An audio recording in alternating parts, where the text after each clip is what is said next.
రా మనుషులు పడుకొని ఉన్నారా మన శాంతిగా. మీరు బతికినంత కాలం దానికోసం బతికారా, ఈ మనశాంతి కోసమే కదా. ఎందుకంటే నాకు డబ్బేంటో తెలీదు, నాకు ప్రేమ అంటే కూడా తెలీదు.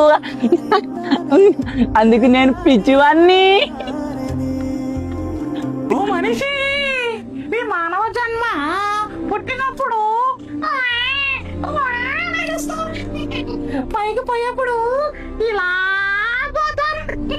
నిజం చెప్పడానికి మనిషిగా చెప్తే ఎవడు వినడురా, పిచ్చివాడిగా చెప్తే అందరూ వింటున్నారు కదా. ఇది డబ్బు,